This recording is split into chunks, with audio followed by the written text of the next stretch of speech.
ஏன் செய்யல? அப்புறம் இப்ப திடீர்னு பாசம் பொத்துக்கிட்டு வருதா? ஃபீல்டுல இருக்கு. என்னோட அண்ணன் அப்படின்னு எல்லாம் இப்ப நீங்க பேசுறீங்கல்ல, அண்ணன் எல்லாம் பேசுறீங்களே, அப்பெல்லாம் உங்களுக்கு தெரியலையா? விஜயகாந்த் அவங்க தெரியலையா? அதெல்லாம் தெரியலையா? இப்போ காரியம் ஆகணும்னா இந்த போட்டோஸோ இந்த விஷயங்கள் இதெல்லாம் தேவைப்படுது. விஜயகாந்த் அவங்க இறந்து போனாங்க. அதுக்கப்புறம் அந்த பசங்க ஃபீல்டுல இருக்காங்க, அந்த பையன் ஃபீல்டுல இருக்கு. என்னோட அண்ணன் அப்படின்னு எல்லாம் இப்ப நீங்க பேசுறீங்கல்ல, அண்ணன் எல்லாம் பேசுறீங்களே, அந்த டைம்ல கண்ணா என்னோட படத்துல நீ ஒரு கெஸ்ட் அப்பியரன்ஸ் பண்ணு. எனக்கு ஒரு கேரக்டர் நீ விஜயகாந்தோட பையன் சண்முக பாண்டியன். பாண்டியன் வந்து நீ என் படத்துல நீ ஒரு கேரக்டர் பண்ணு.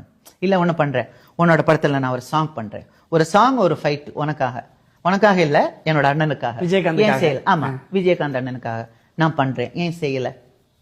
அப்புறம் இப்ப திடீர்னு பாசம் பொத்துக்கிட்டு வருதா? எங்க இருந்து வந்துச்சு? அப்ப விஜயும் மத்த அரசியல்வாதி மாதிரியான ஒரு சக அரசியல்வாதி அந்த மாதிரி நாடகம் தான், டிராமா தான். ஆமா, எனக்கும் அது ஒரு காரியம் ஆகிறதுக்காக எனக்கு இதெல்லாம் தேவைப்படுது. அது இப்பதான் தேவைப்படுது.